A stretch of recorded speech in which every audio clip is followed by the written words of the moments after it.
जय श्री राम, जय माता की, हर हर महादेव, ओम शिव गोरक्ष। आज का विषय है गुरु। अगर आपके जीवन में गुरु नहीं है तो आप कैसे अपने जीवन में सफल होंगे, और क्या दरबार चौकिया गद्दे लगाने के लिए गुरु अनिवार्य होता है। और इतना ही नहीं, अगर गुरु होना चाहिए तो क्या वह शरीर रूप में होना चाहिए या वह अदृश्य रूप में भी हो सकते हैं। तो आज हम इस पूरी वीडियो में गुरु पर चर्चा करेंगे कि आपको गुरु नहीं मिल रहे हैं, ठीक है, तो आप कैसे दरबार लगा सकते हैं, कैसे आप भक्ति में बढ़ सकते हैं, और कैसे आपको गुरु मिलेंगे या मिले नहीं तो क्यों नहीं मिले। आज हम पूरी वीडियो इसी पर बनाएंगे। क्या कारण है, मुख्य विषय हमारा रहेगा महागुरु आखिर कौन। क्या गुरु के बिना दरबार गद्दी नहीं, अगर गुरु नहीं तो पूजा पाठ नहीं, ऐसा क्यों। तो चलिए शुरू करते हैं। उससे पहले हमारे चैनल को सब्सक्राइब करें, वीडियो को लाइक करें, ठीक है, पूरा सुने, स्किप ना करें, वरना एक भी अगर आप स्किप कर देंगे थोड़ा सा भी तो आपको समझ मिस्टेक हो जाएगी, फिर आप समझ में नहीं आएगा, ठीक है। तो सुने तो पूरा सुने। पहली बात शुरू करते हैं गुरु का महत्व, ठीक है। देखिए, कहते हैं गुरु बिना ज्ञान नहीं है और अकल बिना इंसान नहीं है। यह एक कहावत भी है, मुहावरा कह लीजिए। तो ये सच्चाई है, सत्य है, क्योंकि गुरु ही हमें रास्ता दिखाते हैं। और यही नहीं कि आपको अब गुरु ढूंढ रहे, गुरु तो आपके शुरू से ही है, ठीक है। जब आप पैदा हुए थे उसके बाद आपको चलना किसी ने सिखाया, माता पिता ने, तो माता पिता एक गुरु हो गए। उसके बाद आप स्कूल, गुरुकुल या कहीं पे पढ़ने गए तो उसके बाद वो गुरु हो गए, ठीक है। आप किसी से भी अगर आपको कोई थोड़ा सा भी ज्ञान दे रहा तो वो भी एक प्रकार से गुरु हो गए। तो मैं उस गुरु की बात नहीं कर रहा हूँ, गुरु तो आपके जीवन में आते रहते जाते रहते। मैं उस गुरु की बात कर रहा हूँ जो आपको भगवान से जोड़े रखे। वास्तविक गुरु वो कहलाता है जो तुम्हें भक्ति के मार्ग पर ले जाए और जो तुम्हें ईश्वर के साक्षात्कार तक ले जाए, वो वास्तविक तुम्हारा गुरु कहलाएगा। तो क्या गुरु हमेशा शरीर रूप में ही मिलेगा? बिल्कुल नहीं। वो अदृश्य रूप में मिल सकता है, लेकिन वो मिलता है भगवान के आशीर्वाद से, ठीक है। तो हम बात करते हैं आपको आज अभी तक गुरु क्यों नहीं मिल रहा, क्यों आपको ढूंढने की आवश्यकता पड़ रही है। पहला कारण, सबसे बड़ा कारण, आपके पूर्व जन्म के कर्म या इस जन्म के कर्म लगा लीजिए, जो आपके पाप कर्म है वो खत्म नहीं हो रहे हैं। पहला कारण ये, जब वो नष्ट हो जाएंगे तुरंत आपको गुरु की प्राप्ति हो जाएगी। दूसरा, आपके ऊपर तंत्र है और आप भक्ति लाइन में घुसना चाहते हैं, तो वो तांत्रिक शक्तियाँ, वो भूत प्रेत पिशाच, अन्य जो राक्षस आत्माएं हैं, वो आपको पीछा नहीं छोड़ रही, वो आपको गुरु तक नहीं पहुंचने देंगी। तीसरा, आपका भाव कम है, श्रद्धा कम है भगवान के प्रति। कभी आप सोचते हो कि मैं पूजा कर लूं, कभी सोचते हैं नहीं पूजूं, आपको संशय रहता है, कोई आपको भटका दिया, भटक जाती है। तीसरा सबसे बड़ा कारण। चौथा, आप अगर सिद्धि चाहते हैं उसमें आपका कुछ स्वार्थ है, जैसे आप सिर्फ पैसा कमाना चाहते हैं, या आप वो सिद्धि पाकर किसी प्रमाण क्रिया, किसी का वशीकरण, ऐसी कोई क्रिया करना चाहते हैं, तो भी आपको गुरु की प्राप्ति नहीं होगी। ये बात जान लीजिए। ये मैं उसके लिए कह रहा हूँ जो सोच रहा है कि मैं दरबार सिद्धि चाहता हूँ, मैं तो अच्छा कर्म करना चाहता हूँ, फिर भी गुरु क्यों नहीं मिल रहे, तो ये उसके लिए भी है, ये जान लीजिए। अब इसमें दो तो आप कर्म मान लीजिए, ठीक है। कर्म, सबसे बड़ा कर्म, पाप कर्म यदि है, नष्ट नहीं हुए तो आपको गुरु की प्राप्ति होगी ही नहीं। और दूसरा तंत्र, और तीसरा आपके भाव और श्रद्धा में भगवान के प्रति कम है, ठीक है।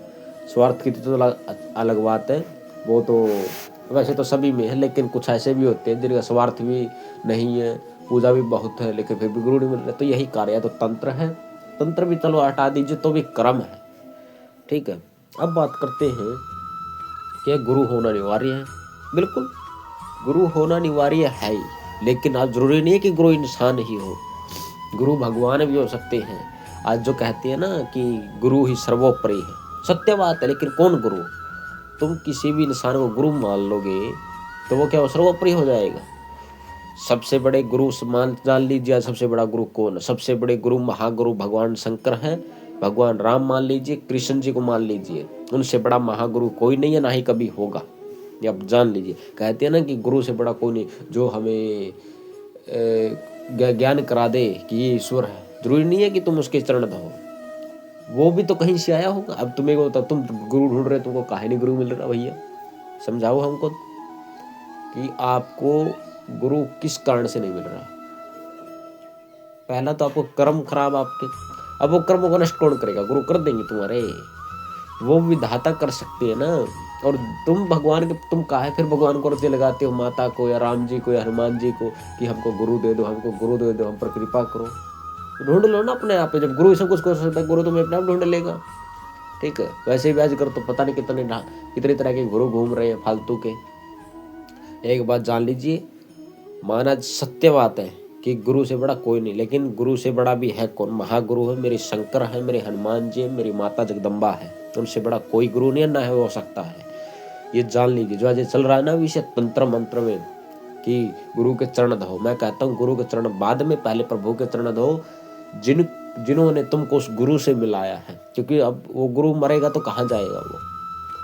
अगर गुरु खुद ही अभिमान करके बैठा कि मैं ही सब कुछ हूँ, मेरे बिना तुम पूजा पाठ नहीं कर सकते, मेरे बिना तुम सिद्धि नहीं पा सकते, तो वो गुरु पर धिक्कार है, उस गुरु पे। ठीक है, क्योंकि उसके बाद में मृत्यु होगी तो नरक में ही जाएगा, या नरक में जाएगा या यहीं पे प्रेत आत्मा करके भटकेगा। ठीक है, यही होता है। जो ये कहता है ना कि गुरु ही सर्वोपरि है, सत्य बात भैया। लेकिन कौन गुरु? भगवान से बड़ा कोई गुरु नहीं है, ना ही हो सकता है। तुम चाहे हनुमान जी को गुरु मानो, ठीक है, गुरु मेरे भी हैं, लेकिन मेरे प्रथम गुरु महागुरु मेरे हनुमान जी, उनसे बड़ा मैं किसी को नहीं मानता। दूसरे नंबर पर मेरे शारीरिक गुरु आते हैं जो शरीर रूप में है। ठीक है, पहले नंबर पर मेरे हनुमान जी को लेकर चलता हूँ, ये बात जान लो। ठीक है, तंत्र में गुरु का महत्व बहुत बड़ा है। जैसे तुम कोई सिद्धि साधना कर रहे, तुमको कुछ संकेत मिले, अब ये तो है नहीं कि भगवान प्रकट होंगे, तो वहां पे शारीरिक गुरु की आवश्यकता पड़ती है। वो बताएंगे तुमको, तुम ऐसा ऐसा करो, तुम्हारी सिद्धि पूर्ण फलीभूत होगी।